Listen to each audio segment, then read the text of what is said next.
বিয়ে আমরা করব কেন? বিয়ে আমরা এই জন্য করব, বিয়ের মাধ্যমে কি হয় দেখেন, যারা বিয়ে করতে করেন না, যারা নিয়ত করেছেন আমি কোনোদিন বিয়ে করব না, তারা একটু শোনেন বিয়ে আপনি কেন করবেন। বিয়ের মাধ্যমে সর্বপ্রথম একটা পরিবারের সূত্রপাত হয়। কি হয়? পরিবার যদি আপনি গঠন করতে চান তাহলে বিয়ে করতে হবে। যার কোনো স্ত্রী নাই, তার পরিবার নাই, আপনার পরিবার হবে আপনার স্ত্রী থেকে বিয়ে শাদী করলে, ঠিক কিনা বলুন? তো পরিবার গঠন করতে হলে দরকার আছে কি? বিয়ের দরকার আছে। তাহলে বিয়ে করলে পরিবার সূত্রপাত করা যায়। 2 নম্বর হচ্ছে বংশ বিস্তৃত হয়, বংশ বিস্তার করা যায়। আমার এই সহায় সম্পত্তি, সামাজিক মর্যাদা, আমার এই গাছপালা সম্পদ, এগুলোকে লিড দেওয়ার জন্য আমার স্ত্রী থেকে আমার ঔরসের বংশ লাগবে, আর সেই বংশ বিস্তৃত করতে হলে বিয়ে করতে হবে। তাহলে বিয়ে করলে লাভ হচ্ছে আমাদের পরিবার আমরা পাবো, 2 নম্বর হচ্ছে বংশ বিস্তৃত হবে। এরপরে বিয়ে করলে কি লাভ? নবীজি বলছেন, ইয়া মাশারাশ শাবাব, ও যুবকেরা শোনো, তোমাদের যদি কারো শক্তি থাকে, সামর্থ্য থাকে, স্ত্রী চালানোর মতো যদি যোগ্যতা থাকে, ফালিয়াতাজাওয়াজ, তাহলে সে যেন বিয়ে করে নেয়। যুবকরা শোনো, তোমাদের মধ্যে যে সক্ষম সে যেন বিয়ে করে। কেননা বিয়ে দৃষ্টিশক্তি এবং যৌনতাকে হেফাজত করে। নিজের দৃষ্টি এবং যৌন শক্তিকে, যৌন কামনা বাসনাকে কি করে?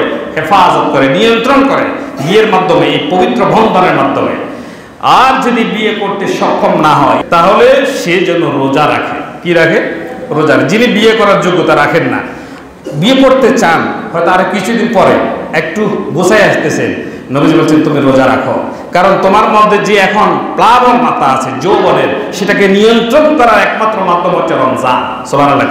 রোজা রাখলে যৌন শক্তি নিয়ন্ত্রণ রাখে বলেছেন নবী করিম সাল্লাল্লাহু আলাইহি ওয়াসাল্লাম। আরেকটা উদ্দেশ্য কি?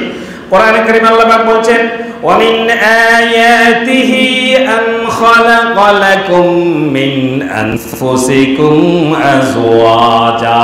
আল্লাহ পাক বলছেন, আল্লাহর অসংখ্য নিদর্শনের মধ্য থেকে একটা নিদর্শন হচ্ছে, তিনি বলছেন আমি তোমাদের জন্য, তোমাদের মধ্য থেকে তোমাদের স্ত্রী সৃষ্টি করেছি, তোমাদের মধ্য থেকেই তোমাদের জন্য স্ত্রী সৃষ্টি করলাম।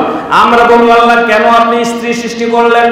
একে আল্লাহ বলছেন, লিতাসকুনু ইলাইহা ওয়া জাআলা বাইনাকুম মাওয়াদ্দাতাও ওয়া রাহমাহ।